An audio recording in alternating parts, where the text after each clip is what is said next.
এই ভিডিওতে আগের ভিডিওতে আমরা ব্লকের মোটামুটি যা ছিল সবগুলা ব্লকের কাজ করছি। ব্লক কনটেন্টটা বাকি ছিল। এটায় ব্লক কনটেন্টেরও কাজ আমরা করে দিছি।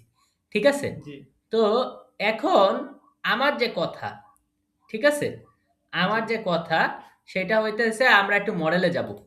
মডেলে যেয়ে আমরা চিন্তা করতেছি যে ভাই আমরা একটা মেথড ব্যবহার করি। আমরা একটা কি ব্যবহার করি? মেথড ব্যবহার মেথড করি। ব্যবহার করি। তো আমরা মেথড ব্যবহারের সিস্টেমটা কি? ক্লাসের ভিতর যেই ফাংশন থাকবে সেটাই হলো মেথড। হুম, ক্লাসের ভিতরে যেই হ্যাঁ, ফাংশন থাকবে সেটাই হলো মেথড। তার মানে এই যে এটা ছিল, এটার নাম ছিল ডাবল আন্ডারস্কোর জি, স্ট্রিং মেথড অথবা ডান্ডার ডান্ডার স্ট্রিং স্ট্রিং মেথড, মেথড। হ্যাঁ, তো ডাবল আন্ডারস্কোর স্ট্রিং মেথড অথবা ডান্ডার স্ট্রিং, ডান্ডার স্ট্রিং মেথড, মানে ডিতে ডাবল, আন্ডারে আন্ডার, ডান্ডার, এভাবে বল। হ্যাঁ, তো আরো এবং এখন যেটা করব সেটা হলো ম্যানমেড ফাংশন। ঠিক আছে, আমাদের করতে হবে এই ফাংশনটা। আমি ডিফ নিলাম, ডিফ নেওয়ার পর এটা কাস্টম আমি একটা ফাংশন তৈরি করতেছি। সে আমি ফাংশন লিখলাম জেন্ডার, ফাংশন লিখলাম জেন্ডার, জেন্ডার। এখন ক্লাসের ভিতরে ফাংশন লিখলে সেটার একটা প্যারামিটার মাস্ট পাস করতে হবে, সেটা কি ভাই? সেলফ। এবার আমি বললাম জেন্ডার যদি হয়, ঠিক আছে, জেন্ডার যদি তোমার কল করে, সেক্ষেত্রে তুমি কি করবা? সেক্ষেত্রে তুমি রিটার্ন করবা মেল।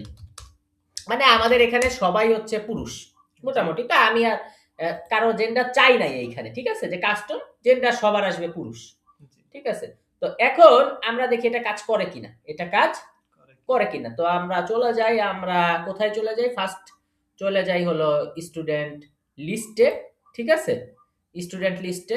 তো আমি এখানে মার্কের পাশাপাশি অল্টার শিফট ডাউন অ্যারো লিখলাম জেন্ডার।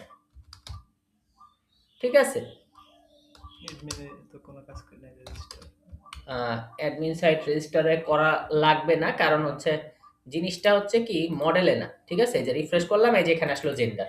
এটা তো আমি মেথড মেথড ইউজ এটা করতেছি। তো অবজেক্ট না, হ্যাঁ, অবজেক্ট মেথড এটা। তো এখন যে জিনিসটা হচ্ছে যে আমার এইখানে আমি কি করতেছি, আমি এখানে আরেকটা টিডি নিচ্ছি। টিডি নিয়ে আমি ডাবল ইসে লিখতেছি ঠিক এটার মতোই, স্টুডেন্ট ডট জেন্ডার। জেন্ডার, ঠিক আছে, আর সবার জন্য এই মেথডে জেন্ডার একই রাখছি। রিফ্রেশ করলাম এবং কি হলো, সবার জন্য কি এসে গেল? মেল এসে গেল। তাহলে আমরা জেন্ডার কিভাবে, মানে এই মেথড কিভাবে পাস করে সেটা আমরা শিখে ফেললাম। ওকে, পরের ভিডিওতে দেখা হচ্ছে।